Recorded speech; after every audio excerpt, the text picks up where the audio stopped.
Alright, so it's been far too long since I did a video update about the printer, or a video update about anything really.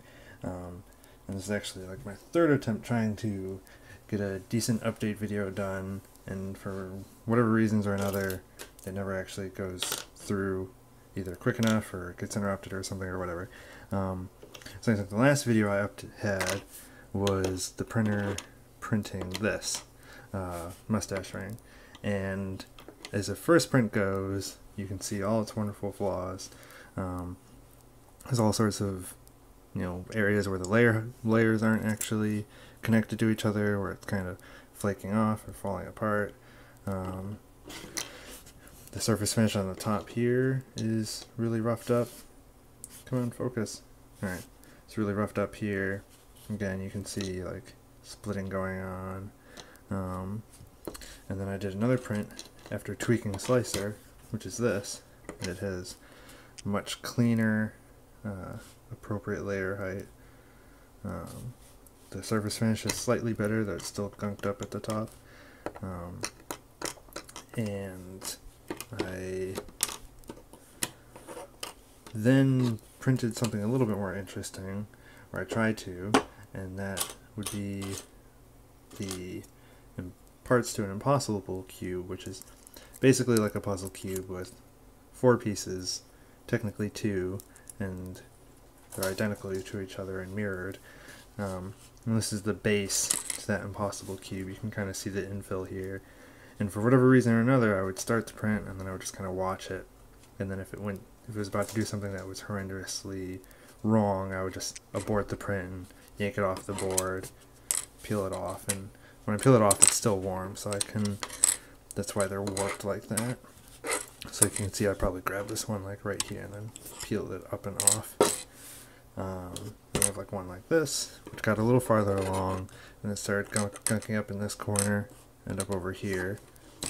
This one's actually kind of the coolest because you can see the complexity of the infill, though you can also see that it's drooping, which is not good. But there's a lot of these. A lot of mistakes. And every time I had one of these problems, tweak something, go back, start another one. You do that a whole bunch of times, and when you're done, you end up with this. And so 2 of these parts are identical to each other. Well, it's 2 pairs that are identical to each other. If that makes any more sense. And you can actually see basically which one was printed first. When I first handed this to someone, they actually looked at it and said, "You printed this one first." And I was, "Yep, that one was printed first." It's got the worst curling, it's got the worst browning going on, it has the most caking up going on all over it, and it also has the lowest layer height, because as I started getting, not impatient, but I wanted to be able to diagnose things faster, so I was printing it faster and trying to remove possible causes. Come on, focus. I upped the layer height size, which gives it the opportunity to print more in less time, though with less resolution. So while this one's the worst, you don't have to look very far to realize that this one's probably the best. And it's got the straightest edges on it, the best angles. It's got the least amount of curling, but again, you can actually see that it has much larger layers. Right around here you can tell best. And that's not to say any of these were without their flaws, because none of these fit together after I printed them. I had to Dremel them down, sand them down,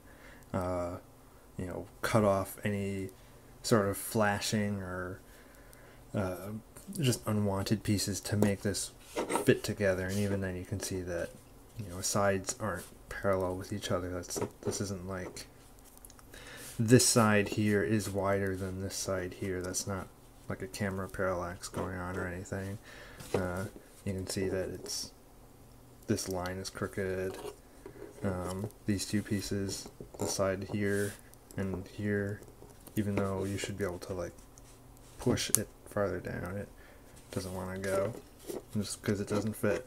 And I'm hoping that most of these problems will be alleviated with switching from Slicer to SkyneForge, but SkyneForge, with its abundance of variables that you can tweak, also has an abundance of places that you can tell it the wrong thing to do, which is fun in some ways. The first thing I tried to print with SkyneForge, it started going along, printed the first bottom layer okay, went to jump from one part to another, so it had to do a retraction of the filament, so the extrusion gear goes in reverse for a brief moment to kind of suck up the melted filament and keep it from oozing out where it shouldn't. So the printer got that instruction, started doing the retraction, did the retraction at like 3 times the speed it should have, and did it for the next 30 seconds, which shredded the filament and made a mess of everything. It just covered the inside of the extruder with lots of little bits of plastic like that, and had to do a whole bunch of cleanup. It hasn't done that since, so I fixed the setting that was telling it to do that. But now, when it goes to print the bottom layer, it doesn't actually extrude anything, and then it'll go to print the second layer, and it does extrude, but there's nothing there for it to grab onto, so it just cakes up at the nozzle. These are all things that I need to go through and look at all of SkyneForge's ginormous number of variables, play with all of them. If I wanted to be scientific about it, I would probably need every weekend of mine to be available for the next couple of months to hammer out every single thing, but thankfully we have the internet. I could just look at other people and watch other walkthroughs and instructional videos, and but I haven't even had time to do that. I've just been so completely swamped with work. You know, the fact that I haven't been able to make a video in over 2 months, I think. Last one was uploaded in September, I think. Something like that. It's kind of evidence of the fact that I've had no spare time. So if this seems kind of rushed, it's because I actually have work that I should be doing right now.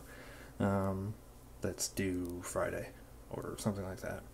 And today's Wednesday, Thursday, whatever. Something like that.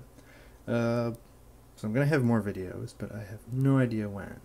And hopefully I'll get through this first push of work, and then I'll actually fall into an interesting rhythm where I'll know when my downtime is and when it isn't. But until then, I have no idea. I can't promise a video for all of my, like, 3 viewers or whatever. But if you just accidentally found this video, go watch my other videos, because they're a lot more interesting than this video. And I probably say less. But thank you again. And these are going to get better soon, I promise. Just eventually.